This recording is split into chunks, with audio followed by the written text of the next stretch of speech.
Welcome back to LA's Law. So, in our last couple of explainers, we've really explored the very essence of justice. First its voice, and then its architecture. Well, today we're going to walk right across it. You'll remember in our very first explainer, we really leaned in and listened to the law's voice. We heard how judges from all over the world, from India to the UK, use their words to speak with such power and clarity and a real sense of shared humanity. And then, from hearing the law, we moved on to seeing it. We explored the architecture of liberty. You know, all those invisible structures the law builds to keep us safe. The walls of privacy, the windows for free speech, and that essential foundation of human dignity. Okay, so today we're doing something a little different. We're not just listening or looking, we are actually moving across the law itself. We're going to see justice as a kind of living bridge, a structure that connects our past to the future, that links power to process, and ultimately that bridges the gap between legal fictions and human truth. So, let's take our first step onto this bridge. Our first pillar comes to us from the Philippines, with a case that asks a really deep question. What does the world of today owe to the world of tomorrow? I want you to just picture this for a second. A group of kids, actual children, suing their own government. And get this, they aren't just suing for themselves. They're suing on behalf of generations yet unborn to protect the country's rainforests. It brings up this incredible question, right? Can you actually stand up in court for people who don't even exist yet? Well, the court's answer was wow. It was almost poetic. They basically said that our world isn't something we own. It's something we're borrowing from the future. And it's our job, our responsibility, to preserve that rhythm and harmony for them. So what does this actually mean?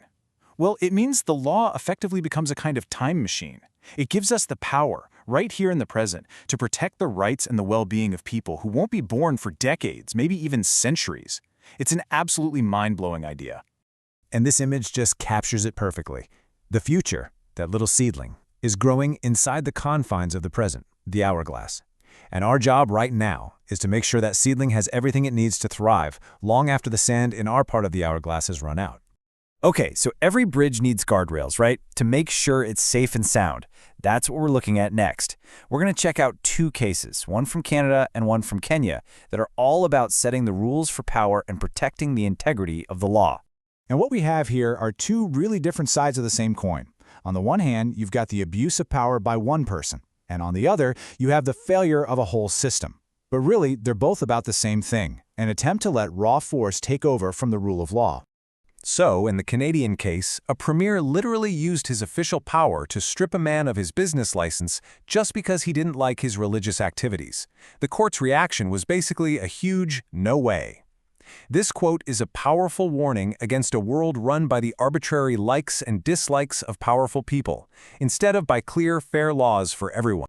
And this is the crucial insight, really. Public power isn't something you own. It's a loan from the people. And it comes with some serious terms and conditions. The second an official decides to use that power as a personal weapon, they've broken that sacred trust. Okay, let's jump over to Kenya. Here, the problem wasn't one person's bad behavior. It was the integrity of the whole voting system. The court found that the process was so flawed and so murky that you couldn't trust the result. This verdict makes it clear. Without a fair process, you don't have rules, you just have the might of force. The takeaway here is so simple, but so profound. The process, the rules of the game, is like a map. If the map is drawn wrong, or if someone's just making it up as they go along, how can you trust that you've reached the right destination? The map has to be reliable. Its integrity is the only thing that guarantees a fair outcome. All right, on to the final pillar of our bridge.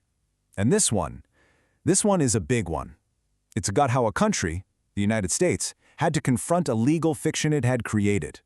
A fiction that was doing immense human damage. For decades in America, the law told a story, a convenient lie, that it was okay to separate black and white students as long as their schools were separate but equal. But in reality, this created a painful, very real wall between children for no other reason than the color of their skin. What was so brilliant about the Supreme Court's decision here was that it looked past the buildings and the textbooks. It focused squarely on the psychological wound, the damage done to the hearts and minds of these children. The court saw that this feeling of being less than was a harm the law itself was creating, and it was a harm that could last a lifetime. And the conclusion is just devastatingly clear. Separate can never be equal. Why? Because you can't divide human dignity. The second the law starts building walls based on who people are, it stops being a shield and becomes a weapon, hurting the very people it's meant to protect. This was the law finding the courage to look in the mirror and correct its own course. So, we've made it. We've crossed this living bridge. We've seen how it has to stretch into the future, how it needs those strong guardrails of process, and how it must, absolutely must, be open to everyone, with no walls allowed. Now, Professor AI wants us to think about where we stand on. And this is the question for all of us, isn't it? When you think about the law as a time machine or as a guaranteed map, what does that mean for you in your life right now? What responsibility does the law have to your future? What kind of map is it giving you for your journey? Because at the end of the day, these huge, beautiful ideas have to connect back to our real lives. And that's the whole point.